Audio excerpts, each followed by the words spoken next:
మంచిర్యాల జిల్లా బెల్లంపల్లి మున్సిపాలిటీలో BRS party అభ్యర్థిగా 7వ ward councillor RA Varalakshmi Srinivas మాట్లాడుతూ వార్డుని ఆదర్శంగా తీర్చిదిద్దుతామని హామీ ఇస్తున్నాను. అత్యధిక మెజార్టీతో గెలిపించాలని ప్రజలందరినీ కోరుకుంటున్నాను. మా వార్డులో ఏ సమస్యలు వచ్చినా నేను పరిష్కరిస్తానని హామీ ఇచ్చారు. ఈ కార్యక్రమంలో మాజీ దుర్గా చిన్న ఎమ్మెల్యే మరియు బీఆర్ఎస్ నాయకులు వాజిద్ సాజిద్ వార్డు మహిళలు పాల్గొన్నారు.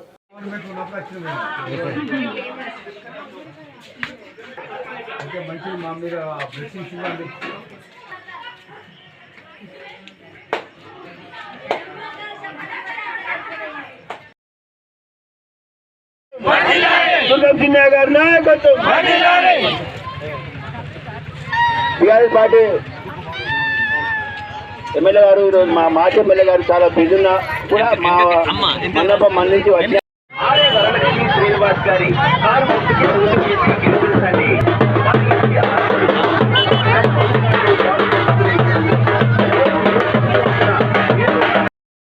మున్సిపల్ ఎన్నికలలో 34 వార్డులలో 34 బీఆర్ఎస్ పార్టీ అభ్యర్థులను గెలిపించాలని చెప్పేసి ప్రజలందరూ కూడా కంకణం కట్టుకున్నారు.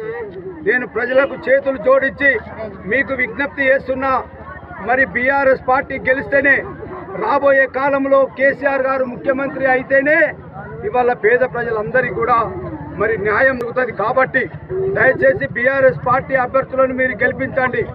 ఇవాళ ఈ స్థానిక శాసనసభ్యులు అట్లాగే రాష్ట్ర ముఖ్యమంత్రి గారు ఎన్నికలప్పుడు ఇచ్చిన హామీలను మరి రేవంత్ రెడ్డి గారు అమలు చేయలేదు. అట్లాగే ఈ మన ఎమ్మెల్యే గారు కూడా బాండ్ పేపర్ రాసి ఇవ్వడం జరిగింది. బాండ్ పేపర్ ఏమని రాసిచ్చారు, నేను ఇక్కడే భార్య బిడ్డలతో నేను ఇక్కడే నివాసం ఉండి ప్రజలందరికీ అందుబాటులో ఉండి నేను సేవ చేస్తా అని చెప్పేసి మాట్లాడడం జరిగింది. కానీ వారు ఎప్పుడో వారానికి 10 రోజులకో నెలకు ఒకసారి వస్తున్నారు, ప్రజలకు అందుబాటులో ఉండలేరు. కాబట్టి మీరు ఆలోచన చేయాలి.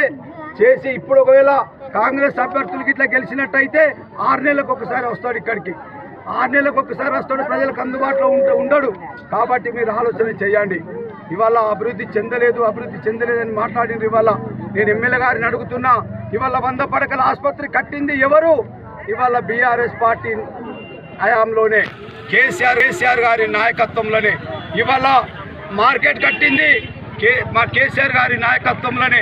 ఇవాళ మరి 100 పడకల ఆసుపత్రి కావచ్చు, అట్లాగే గురుకుల పాఠశాలలు 7 గురుకుల పాఠశాలలు ఇక్కడికి తెచ్చింది కేసీఆర్ గారి నాయకత్వంలోనే.